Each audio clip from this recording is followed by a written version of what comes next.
நிதிநிலை அறிக்கை, ஒன்றிய அரசினுடைய நிதிநிலை அறிக்கை நேற்று தாக்கல் செய்யப்பட்டிருக்கு. தமிழ்நாட்டிற்கு நிதியை தொடர்ந்து அவங்க ஒதுக்குவதில்லை. ஒவ்வொரு ஆண்டும் நம்ம என்ன கேட்கிறோமோ கொடுக்கிறது கிடையாது. ஆனா இந்த முறை பாத்தீங்கன்னா தமிழ்நாடுங்கிற பெயரையே, அந்த வார்த்தையே நிதிநிலை அறிக்கையில் தவிர்த்திருக்கிறாங்க. எப்படி ஒன்றிய அரசு தமிழ்நாடுங்கிற பெயரை தவிர்த்திருக்கோ அதே போல தமிழ்நாட்டு மக்கள் பாஜக அரசை நீங்கள் தவிர்க்க வேண்டும் என்று நான் கேட்டுக்கொள்கின்றேன். உங்களுக்கு தெரியும், சென்ற நாடாளுமன்ற தேர்தலின் பொழுது ஒன்றிய பிரதமர் திரு மோடி அவர்கள் எத்தனை முறை தமிழ்நாட்டுக்கு வந்தார்? கிட்டத்தட்ட தேர்தல் பிரச்சாரத்துக்காக 8 முறை வந்தார். தேர்தலுக்கு முன்பு கன்னியாகுமரி இருக்கக்கூடிய தவம்லாம் செஞ்சார், உங்களுக்கு தெரியும், தியானம்லாம் பண்ணார். ஆனால் இன்று நாடாளுமன்ற தேர்தல் முடிந்து கிட்டத்தட்ட 6-7 மாதங்கள் ஆகிறது. ஒரு முறையாவது தமிழ்நாட்டு பக்கம் எட்டி பார்த்தார் அவர். இதையெல்லாம் நீங்கள் உணர வேண்டும் என்று நாங்கள் கேட்டுக்கொண்டு, நம்முடைய தலைவர் அவர்கள் ஒரு டார்கெட் பிக்ஸ் பண்ணியிருக்கிறார். வருகின்ற சட்டமன்ற தேர்தலில் 200 தொகுதி, குறைந்தது 200 தொகுதியாவது நாம் ஜெயிக்க வேண்டும். வெல்வோம் 200, படைப்போம் வரலாறுன்னு கூறியிருக்கிறார். அதற்கு நாம் இன்றிலிருந்து நம்முடைய பிரச்சாரத்தை துவக்க வேண்டும். சென்ற நாடாளுமன்ற தேர்தல் இதே ராமநாதபுரத்துல தான் என்னுடைய தேர்தல் பிரச்சாரத்தை அண்ணன் நவாஸ்கனி அவர்களுக்கு வாக்கு கேட்டு நான் துவங்கினேன். 40க்கு 40 வெற்றி பெற்றோம். அதே போல இன்றைக்கு இந்த தேர்தல் பிரச்சாரத்தை, சட்டமன்றத்துக்கான தேர்தல் பிரச்சாரத்தை இதே ராமநாதபுரம் மாவட்டத்தில் இன்று நான் துவங்கி இருக்கின்றேன் என்று நீங்கள் நினைத்து போகலாம். நிச்சயம் 200க்கும் அதிகமான தொகுதிகளில் நம்முடைய திராவிட முன்னேற்ற கழகம் வெற்றி பெற வேண்டும். அதற்கு நீங்கள் அனைவரும் களத்தில் இருந்து இறங்கி அந்த பிரச்சாரத்தை செய்ய வேண்டும் என்று நான் கேட்டுக்கொள்கின்றேன். முக்கியமாக தம்பி தில்லைராஜா அவர்கள் நீட் தேர்வு இல்லாத காலத்திலே மருத்துவராகிவிட்டார். ஆனால் தங்கை சக்தி பிரியா அவர்கள் நீட் என்ற அந்த நெருப்பாற்றை கடந்து கஷ்டப்பட்டு இன்றைக்கு மருத்துவராகி இருக்கின்றார். அதே போல அந்த நீட் தேர்வை கடந்து வருகின்ற அந்த வாய்ப்பு அனைவருக்கும் கிடைப்பதில்லை. அதனால்தான் இன்று வரைக்கும் நீட் தேர்வு ஒழிய வேண்டும் என்று நம்முடைய கழக அரசு தொடர்ந்து சட்ட போராட்டத்தை நடத்தி கொண்டிருக்கிறது. இங்கே நிறைய மகளிர் வந்திருக்கிறீங்க. இன்னும் சொல்ல போனா ஆண்களை விட அதிகமான மகளிர் வந்திருக்கிறீங்க. 100 ஆண்டுகளுக்கு முன்பு மகளிர் இத்தனை பேர் வீட்டை விட்டு வெளியே வரதற்கு உரிமை கிடையாது.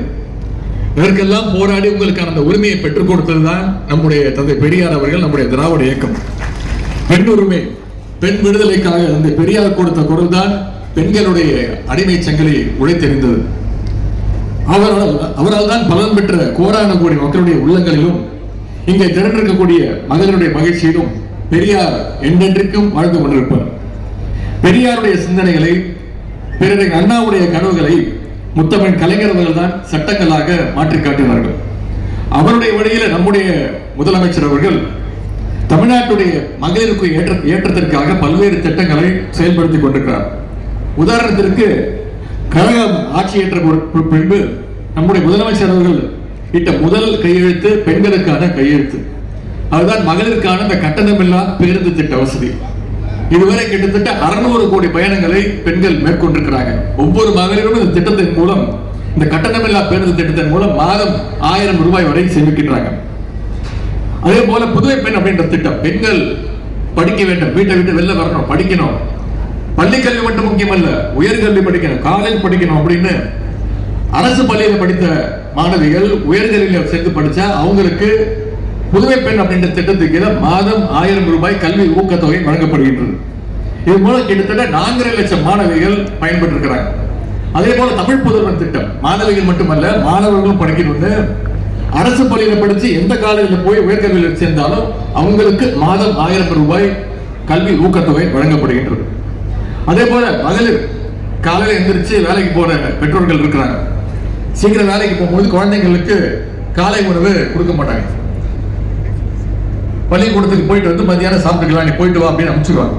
ஆனா இன்றைக்கு நம்முடைய முதலமைச்சர் அறிமுகப்படுத்திய இந்தியாவிலேயே ஒரே மாநிலம், நம்முடைய மாநிலத்தில் தான் முதலமைச்சருடைய காலை உணவு திட்டம் அப்படின்ற ஒரு திட்டம் செயல்படுத்தப்பட்டிருக்கு. இப்போ வேலைக்கு போற பெற்றோர்கள் குழந்தைய தைரியமா மகிழ்ச்சியோடு குழந்தைய பள்ளிக்கூடத்துக்கு அனுப்பிச்சுக்கிறாங்க. என்னுடைய குழந்தையை பார்த்துக்கிறதுக்கு நம்முடைய திராவிட மாநில அரசு இருக்கு, நம்முடைய முதலமைச்சர் இருக்கிறார், அவர் பார்த்துப்பாரு. காலையில பள்ளிக்கு போனா முதல்ல தரமான காலை உணவு, அதன் பிறகு படிப்பு அப்படின்னு வாழ்த்தி குழந்தைகளை நிம்மதியோடு மகிழ்ச்சியோடு பள்ளிக்கூடத்துக்கு அனுப்பிச்சுக்கிறாங்க.